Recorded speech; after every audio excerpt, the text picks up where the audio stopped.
Hi friends.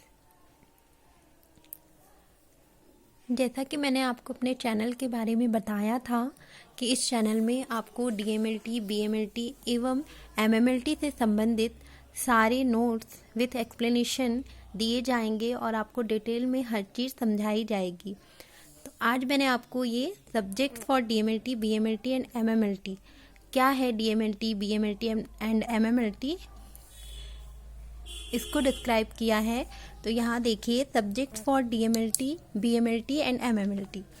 DMLT means diploma for medical lab technology, BMLT bachelor of medical lab technology, MMLT master of medical lab technology. जो DMLT है ये diploma है, ये 2 year का होता है। BMLT bachelor degree 3 year, MMLT master degree 2 year. और इन सब से पहले एक सीएमएलटी भी होता है, वो सर्टिफिकेट। ठीक है, तो इस प्रकार से CMLT, DMLT, BMLT and MMLT होता है। क्या है ये? इस degree course which deals with detection, diagnosis and treatment of disease with the help of clinical laboratory test.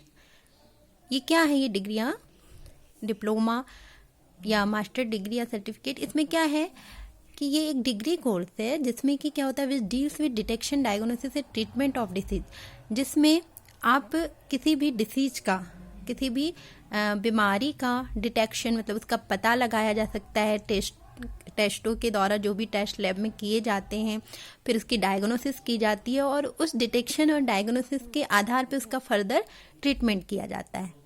ठीक है, with the help of clinical laboratory test. और ये सब कैसे किया जाता है? लेबोरेटरी टेस्ट के द्वारा। अब मैंने सब्जेक्ट्स इसमें कौन कौन से होते हैं, तो तीनों ईयर में, मीन्स तीनों ईयर में भी अगर बीएमएलटी करें तो आपको 3 ईयर लगेंगे, डीएमएलटी तो 2 और एमएमएलटी तो 2, और यदि सीएमएलटी करते हैं तो 1 ईयर। और सब्जेक्ट्स जो रहते हैं वो सेम रहते हैं, बस अंतर ये है कि आप जैसे डीएमएलटी कर रहे हैं तो आपको वो थोड़ा शॉर्ट में पढ़ना है। शॉर्ट में मीन्स उसमें भी डिस्क्रिप्शन हाई लेवल में ही रहता है, लेकिन शॉर्ट में। और अगर आप बीएमएलटी कर रहे हैं तो मतलब उसका फर्दर और इंक्रीमेंट, मतलब उसी टॉपिक को आप और अच्छे से उसके बारे में और डिटेल में पढ़ेंगे उसी सब्जेक्ट में। एमएमएलटी तो उससे भी और हाई। तो डीएमएलटी में कि आपको उसका नॉलेज हो, बीएमएलटी फिर उससे ज़्यादा उसी सब्जेक्ट की और डिटेल में, एमएमएलटी कि उसका और हाई लेवल। ठीक है, तो सबसे पहला सब्जेक्ट क्या है? बायोकेमिस्ट्री। तो बायोकेमिस्ट्री क्या है? इस scientific study of the chemistry of living things. Biochemistry क्या है कि ये एक साइंटिफिक स्टडी है लिविंग थिंग्स की, मतलब जैव रासायनिक क्रियाएं। बायोकेमिस्ट्री में आप क्या पढ़ते हैं? जैव रासायनिक क्रियाएं, मीन्स कि ह्यूमन बॉडीज़ में जो भी आप, जैसे आपका फैट्स है, लिपिड्स है, कार्बोहाइड्रेट्स है, प्रोटीन्स, तो इनकी जो क्रियाएं हैं, ठीक है, तो जैव रासायनिक क्रियाएं, मतलब इन सब्जेक्ट के अंतर्गत आप पढ़ते हैं। फिर सेकंड है हेमेटोलॉजी। हेमेटोलॉजी मीन्स ये क्या है? The branch of medicine involving study and treatment of the blood. यह एक ऐसी ब्रांच है जिसमें आपसे ब्लड से रिलेटेड, ब्लड कंपोनेंट्स क्या है, एचबी क्या है, एरिथ्रोसाइट्स क्या है, ल्यूकोसाइट्स क्या है, प्लेटलेट्स क्या है, थ्रोम्बोसाइट्स क्या है, इनका प्रोलिफरेशन कैसे होता है, इनकी जो सीरीज रहती है वो किस प्रकार से बनती है, कैसे इनका फर्दर इंक्रीमेंट होता है, कैसे आरबीसी सेल्स मैच्योर होती हैं, ये सब आप हेमेटोलॉजी में पढ़ेंगे। एबीओ ब्लड ग्रुप कैसे आप डिसाइड कर सकते हैं कि किसी पर्सन का ब्लड ग्रुप कौन सा है, उसके लिए आप कैसे टेस्ट करेंगे, कैसे डिटेक्ट करेंगे, ये सारा कुछ आप किस में पढ़ते हैं? हेमेटोलॉजी में। ठीक है, थर्ड क्या है? हिस्टोपैथोलॉजी। हिस्टोपैथोलॉजी क्या है? Study of abnormal tissues and their diagnosis. Means कि ये एबनॉर्मल, देखिए अब यहाँ पे पैथोलॉजी वर्ड आया है, तो पैथोलॉजी मीन्स कि ये तो रिलेटेड किससे होता है? Clinical symptoms. मतलब आप पैथोलॉजी, मतलब आप किस चीज़ का चेकअप करोगे? जब कोई एबनॉर्मल होगा तभी तो आप उसका चेकअप करोगे ना। यदि आपके पास कोई नॉर्मल पर्सन आएगा, उसको कोई बीमारी है ही नहीं, कुछ नहीं है, तो आप उसका चेकअप करेंगे क्या? नहीं। तो हिस्टोपैथोलॉजी मीन्स कि एबनॉर्मल टिश्यूज़। यहाँ पे हम नॉर्मल टिश्यूज़ जो कि हम HAP में पढ़ते हैं, ह्यूमन एनाटमी एंड फिजियोलॉजी में पढ़ते हैं, तो यहाँ पे हमको उन्हीं नॉर्मल टिश्यूज़ के एबनॉर्मल, मतलब नॉर्मल टिश्यूज़ में यदि कोई एबनॉर्मलिटी आ गई तो दैट इज कॉल्ड हिस्टोपैथोलॉजी। तो जिसमें कि हम उन्हीं एबनॉर्मल टिश्यूज़ की स्टडी करेंगे। जैसे हम HAP में normal tissues, epithelial tissue, connective tissue, ये सारे टिश्यूज हम पढ़ते हैं। तो उन्हीं टिश्यूज में यदि कोई एबनॉर्मलिटी आ जाती है तो उस एबनॉर्मल टिश्यूज की स्टडी हम कौन सा सब्जेक्ट में पढ़ते हैं? हिस्टोपैथोलॉजी। तो this is called histopathology and study of abnormal tissues and their diagnosis. फिर हमें कैसे उसका फर्दर डायग्नोस करना है, ठीक है। साइटोलॉजी, साइटोलॉजी क्या है? The study of the structure and function of plant and animal cells. Cytology क्या है? कि structure and function of plant and animal cells, मतलब जहाँ पे आप सेल्स की स्टडी कर रहे हैं वो क्या कहलाएगा? साइटोलॉजी, ठीक है। माइक्रोबायोलॉजी, माइक्रोबायोलॉजी क्या है? Is the study of micro organism those being unicellular, multicellular और असेल्युलर। माइक्रोबायोलॉजी, यदि हम कंबाइंड माइक्रोबायोलॉजी बोलें तो माइक्रोबायोलॉजी एक ऐसा सब्जेक्ट है जिसमें आप सारे माइक्रो ऑर्गेनिज्म के स्टडी करते हैं, चाहे वो यूनिसेल्युलर हो, एक कोशिकी हो, चाहे वो मल्टीसेल्युलर हो, बहुकोशिकी हो, और असेल्युलर, चाहे वो अकोशिकी हो। तो ये सारे माइक्रो ऑर्गेनिज्म के आप स्टडी जिसमें करते हैं वो क्या कहलाता है? वो सब्जेक्ट क्या कहलाता है? That is called microbiology.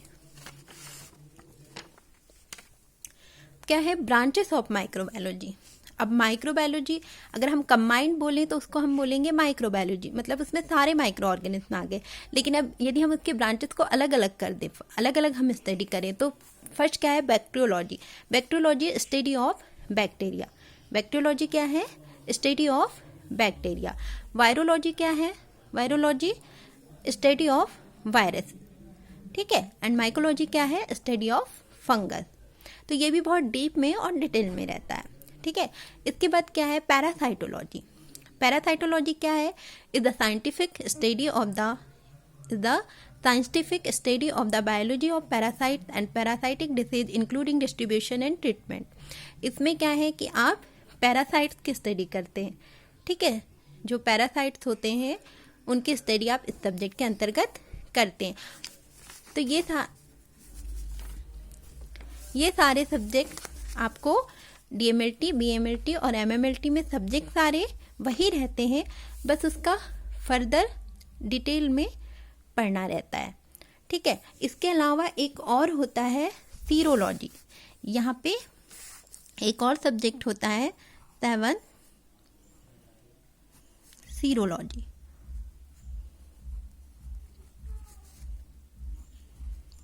Serology, serology में क्या है? इसमें हम क्या करेंगे?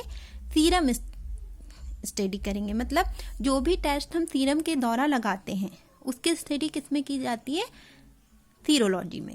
सीरो मीन्स यहाँ पे सीरम है, लॉजी मीन्स अध्ययन, मतलब जितने भी टेस्ट जो सीरम के द्वारा लगाए जाते हैं उनको हम किस में स्टडी करते हैं? सीरोलॉजी। तो is the study of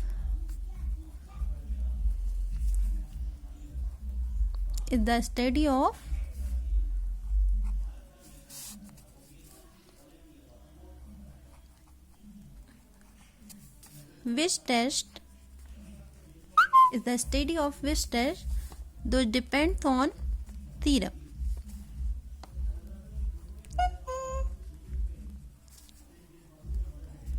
Those depends upon serum.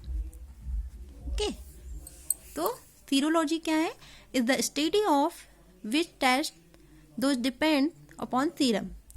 जिसमें हम सीरम के द्वारा किए गए टेस्ट का अध्ययन करते हैं। तो यही सारे सब्जेक्ट आपको, चाहे आप CMLT करें, DMLT करें, BMLT करें या मास्टर डिग्री करें, ये सब्जेक्ट आपके सेम रहेंगे, बस इसमें फर्दर डिटेल्स होती रहेगी।